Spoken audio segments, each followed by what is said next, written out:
छपरा की धरती पर आज एक अलग ही शंखनाद गुजा। जगत गुरु स्वामी अभिमुक्तेश्वरानंद सरस्वती जी, जो चारों शंकराचार्य में से एक माने जाते हैं, पावन कदमों से आए और सनातनी राजनीति में गौ माता के संरक्षण का संदेश दिया। उन्होंने घोषणा की बिहार के सभी विधानसभा सीटों पर गौ भक्त उम्मीदवार उतारेंगे, लेकिन सवाल उठता है, क्या यह अकेला चुनावी मैदान बदल पाएगा? शंकराचार्य जी ने कहा, सनातन धर्म की रक्षा तभी संभव है जब हम गौ माता का संरक्षण करेंगे। यह केवल आस्था का विषय नहीं, बल्कि हमारी समाज और संस्कृति की आधारशिला है। लेकिन क्या हम सच में समझते हैं, गौ सिर्फ दूध निकालने की मशीन नहीं है? क्या हम जानते हैं कि हमारी गौ माता में 33,000 देवी देवता निवास करते हैं? भगवान विष्णु, ब्रह्मा और महेश से लेकर तमाम देवी देवता उनके शरीर में निवास करते हैं। फिर भी हम उनके फोटो की पूजा करते हैं और असली गौ माता की सेवा क्यों नहीं करते? जब गौ माता बीमार हो जाती है तो हम उसे अनाथालय में छोड़ देते हैं, सड़क पर घूमने के लिए विवश कर देते हैं। दूध देना बंद कर देती है तो गोपालक उसे सड़क पर छोड़ देता है या कसाई को बेच देता है। तो सवाल यही उठता है, क्या सिर्फ उम्मीदवार खड़ा कर देने या घोषणाएं कर देने से गौ संरक्षण होगा? क्या राजनीतिक घोषणा अंदर की भावना की जगह ले सकती है? क्या हमें पहले अपने भीतर की भावना जगानी नहीं चाहिए? जब तक हर व्यक्ति अपने अंदर से गौ माता की सेवा और सम्मान को आत्मसात नहीं करता, तब तक मैदान में उतारे गए प्रत्याशी क्या कर पाएंगे? क्या उनका संकल्प ज़मीन पर उतरेगा या केवल कागजों में ही रहेगा? शंकराचार्य जी ने स्पष्ट किया, मतदान जरूरी है, राजनीति जरूरी है, लेकिन उससे भी ज़्यादा ज़रूरी है जागरूकता और भावना की संकल्प। और इसलिए उन्होंने कहा, बिहार के सभी विधानसभा सीटों पर गौ भक्त उम्मीदवार उतारना पड़ा, ताकि संदेश सिर्फ घोषणा न रहे बल्कि संवेदनशीलता और आस्था का प्रतीक बन सके। छपरा से निकलता यह शंखनाद केवल चुनावी घोषणा नहीं है। यह सवाल उठाता है, क्या हम सच में अपने भीतर की भावना जगाएंगे? क्या हम केवल वोट देने तक सीमित रहेंगे या गौ माता और सनातन धर्म की रक्षा को अपने जीवन में आत्मसात करेंगे या उतारेंगे? हालांकि अब क्या कुछ कहते हैं हमारे सनातन धर्म के स्तंभ शंकराचार्य जी, वो उन्हीं के जुबानी आप सुनेंगे। पूरा इंटरव्यू प्रेस वार्ता में उन्होंने कई सारे सवालों का जवाब दिया है। पूरा वीडियो ज़रूर देखें आप, ताकि उनकी जो सोच है उसको आप आत्मसात करें। हमारे सनातन धर्म में वो एक बड़ा स्तंभ है, छत कह ले, एम्पायर कह ले, ताकि उनके द्वारा जो भी शब्द है पावन धरती पर छपरा के, उनका पहला कदम है, पहली बार आए हैं। उनका कहना है कि बिहार में सभी विधानसभा क्षेत्र में अपने निर्दलीय प्रत्याशी लड़ाएंगे। अगर पार्टियां नहीं मानी तो सभी जगह हमारे निर्दलीय प्रत्याशी खड़ा होंगे और चुनाव लड़ेंगे। कि हम हिंदू, हम सनातनी, हम भारतवासी, हम भारतीय संस्कृति धर्म में आस्था प्रेम रखने वाले लोग अपने मुद्दों के लिए वोट करना शुरू करेंगे। हमारा सबसे पहला मुद्दा गौ माता की रक्षा है, क्योंकि अभी भी पूरे भारत में, चाहे पूरब जाओ, पश्चिम जाओ, उत्तर जाओ, दक्षिण जाओ, किसी भी सनातनी के घर में रोटी बनती है तो पहली रोटी गाय की होती है। इसका मतलब है कि हमारे लिए गाय प्रायोरिटी में है। तो इसलिए पहला मुद्दा गाय का लिया है और उस गाय के मुद्दे पर हम वोट करेंगे, गौ रक्षा के लिए वोट करेंगे। जब राजा ही नहीं रहे तो राजनीति कहाँ से रहेगी? ये पॉलिटिक्स है। पहली बात, इसमें मतदान का अधिकार जनता को दिया गया है। जनता क्या करे? जनता तो धर्म को मानती है।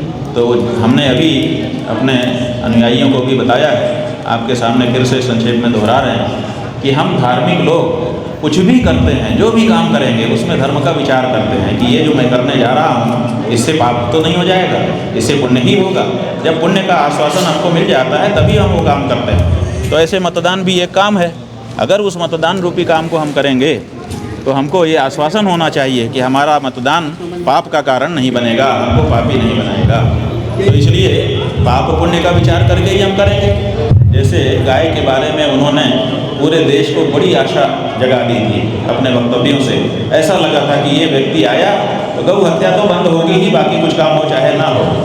उनके वक्तव्य आप पुराने सुनिए, आज भी अगर सुनते हैं ना तो रोमांच होता है। लेकिन 12 साल तक बड़ा लंबा समय होता है, कम लोगों को ये मौका मिलता है। उतने समय भी अगर पूरी हनक के साथ सत्ता में वो रहे और गौ मांस को, गौ हत्या को रोक नहीं सके, रोकना तो दूर कम नहीं कर सके बल्कि बढ़ावा दे दिया, तो इससे पता चलता है कि उनकी कथनी में और करनी में जमीन आसमान का अंतर है।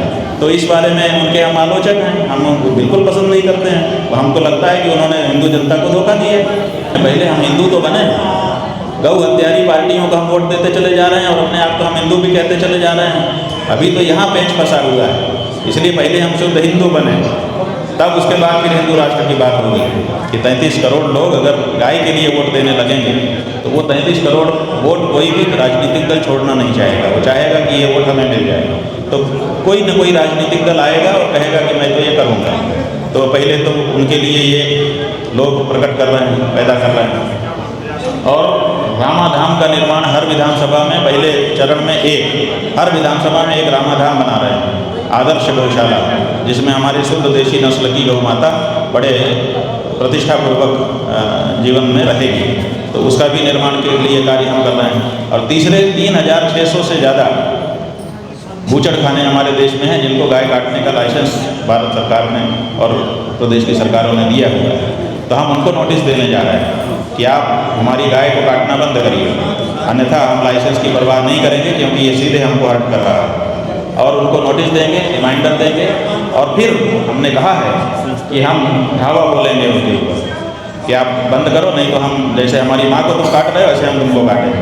बिल्कुल साफ बात है कि माँ की हत्या हमारे सामने हो, कोई भी बेटा स्वीकार नहीं कर सकता, और हम सब गौ माता के बेटे। राजनीतिक विरोध भी हो सकता है। अरे होता रहे विरोध, अच्छे काम का विरोध सदा से होता रहा है। गाय की रक्षा के लिए विरोध की कौन परवाह करता है? जब प्राण की परवाह नहीं है तो विरोध की परवाह। राजनीतिक दल करते रहे विरोध। राजनीतिक दल भटक गए हैं। कैसे भटक गए हैं?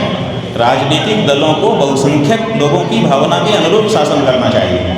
देश की बहुसंख्यक जनता चाहती है कि गौरक्षा हो, तो फिर भारत के नेता क्यों नहीं कर रहे हैं? गुरुजी, कोई पार्टी मतलब आपके द्वारा कोई प्रत्याशी बिहार में होगा? नहीं, हम तो प्रत्याशी देना, देखिए अभी आपने देखा सैकड़ों लोगों ने यहाँ पर संकल्प लिया कि हम गाय के प्रत्याशी को वोट देंगे। अब जिस दिन वोट होगा उस दिन ये किसको वोट देंगे? इसलिए कोई तो गाय का प्रत्याशी होना चाहिए। अब अगर कोई पार्टी आके कहती कि हम हैं, तो ये सब उनको वोट देते, लेकिन अब वो तो कोई कह नहीं पा रही है। तो ऐसी परिस्थिति में ये वोट किसको देंगे? तो अब हमारी मजबूरी हो गई, क्योंकि संकल्प हमने दिलाया है। तो अब हमारी मजबूरी है कि हम कोई ना कोई प्रत्याशी इनको उपलब्ध कराएं, ताकि ये उसको वोट दे करके गौ रक्षा का संतोष प्राप्त कर सकें। आप सभी तमाम तो इसलिए हर विधानसभा में किसी न किसी को तो गाय के लिए हमको खड़ा करना ही पड़ेगा। गाय को राजनीति का विषय पहले हमने नहीं बनाया, आपने बनाया। गाय को काटने का लाइसेंस किसने दिया? किसी पार्टी ने ही सरकार में जा करके दिया ना। गाय को काटने वाले कत्लखानों को सब्सिडी कौन दे रहा है? कोई पार्टी ही तो संसद में जा करके दे रही है। और अपनी राजनीति चमकाने के लिए गौ हत्यारी जो कंपनियां हैं उनसे चंदा कौन ले रहा है? राजनीतिक दल ही तो ले रहे हैं। सब हो दुरंगी नहीं चलेगी। आपको किसी एक पक्ष में खड़ा होना हो, या तो इधर या तो उधर, या तो आप गाय के प्रेमी हो या तो गाय के हत्यारे हो। आपको परिभाषित होना होगा कि आप क्या हो। अब हम वो लाइन खींच रहे हैं जिस लाइन से पक्का पता चलेगा कि कौन गाय के पक्ष में है और कौन गाय के विपक्ष में है। क्योंकि देश की जनता को ये पता होना चाहिए। देश की जनता की आंखों में धूल झोंकी जा रही है। गाय को काटने वाले गौभक्त बन करके घूम रहे हैं, ये नहीं चलेगा। कोई भी हिंदू होगा, चाहे आप देश में चले जाओ चाहे विदेश में, कहीं भी, अगर उससे पूछो कि तुम हिंदू हो, कहेगा हाँ, तो आप दूसरा प्रश्न पूछ सकते हो, बोलो तुम्हारा गोत्र क्या है, तो वो गोत्र बताएगा। हर हिंदू का एक गोत्र होता है। गोत्र का मतलब गो माने गो गाय, और त्र माने उसकी रक्षा करने वाला। हम गौ रक्षक समाज हैं, गौ रक्षक कौम हैं तो हम तो गौ रक्षा चाहते हैं। अब क्या हो रहा है कि गाय की हत्या करके गौ मांस का बढ़ावा दिया जा रहा है, ताकि सबको गाय का मांस खाना सिखा दें। जो नए बच्चे हैं उनको भी सिखा दें, और जब गाय मांस खा लेगा हिंदू, उसके बाद फिर वो हिंदू नहीं रह जाएगा। तो ये जो गौ हत्या हो रही है ना, ये मतलब थोक में हिंदुओं को धर्मांतरित करने की एक चाल है। लोक कल्याण के लिए अपनी अस्थियों तक को जीवित रहते हुए दान में दे देने वाले दधीची महर्षि की धरती है। गौतम ऋषि ने यहीं पर तपस्या की थी, यहीं पर भगवान श्री राम ने अहिल्या माता का उद्धार किया था। और ये प्राग ऐतिहासिक काल से बसी हुई नगरी, पूरे विश्व में आपका जो सारण क्षेत्र है ना, इसको माना जाता है कि जब से इतिहास लिखा गया उसके पहले से ये धरती बसी हुई है। यहाँ पर उत्खनन करने पर ऐसे मृदभांड और दूसरे लेख आदि मिले हैं, जिससे पता चलता है कि ये इतिहास के लिखने से भी पहले से यहाँ पर बसती रही है और ये बहुत पवित्र क्षेत्र है। हम तो यहाँ बहुत दिन से आना चाहते थे। हमारे विद्यालय में यहाँ के बहुत से बच्चों ने अध्ययन किया है, 2-3 तो अभी भी आए थे, तो वो लोग भी बुलाते रहते थे लेकिन कभी मौका नहीं मिला था। गौ माता ने आज मौका दिया तो हम सारण आए, छपरा आए और यहाँ की जो आध्यात्मिक ऊर्जा है उसका आज हमने अनुभव किया। बहुत मन प्रसन्न है हमारा। विधानसभा 243 सभी जगह आप जाएंगे? भाई हमारी मजबूरी है। अभी हम जिला मुख्यालयों में जा रहे हैं। एक ज़िले में 5 से 8 विधानसभा है, तो वहाँ के लोगों से मेल मुलाकात कर रहे हैं। जब चुनाव का समय आ जाएगा तो हम कोशिश करेंगे कि हर विधानसभा में जाएं, हर प्रत्याशी का प्रचार करें और हर मतदाता को प्रेरित करें कि वो गौ माता के लिए वोट करें। देखिए, हमने सड़क के लिए, बिजली के लिए, पानी के लिए, जाति के लिए, धर्म के लिए, इसके लिए, उसके लिए वोट किए हैं। क्या अपनी गौ माता के लिए एक बार वोट नहीं कर सकते? हम चाहते हैं कि एक बार गौ माता की रक्षा के लिए हम लोग वोट करें। तो प्रेरित करेंगे लोगों को जितना हमसे हो सकेगा। हमारे पास सीमित संसाधन है लेकिन संकल्प शक्ति गहरी है, इसलिए जितना हो रहा कर रहे हैं।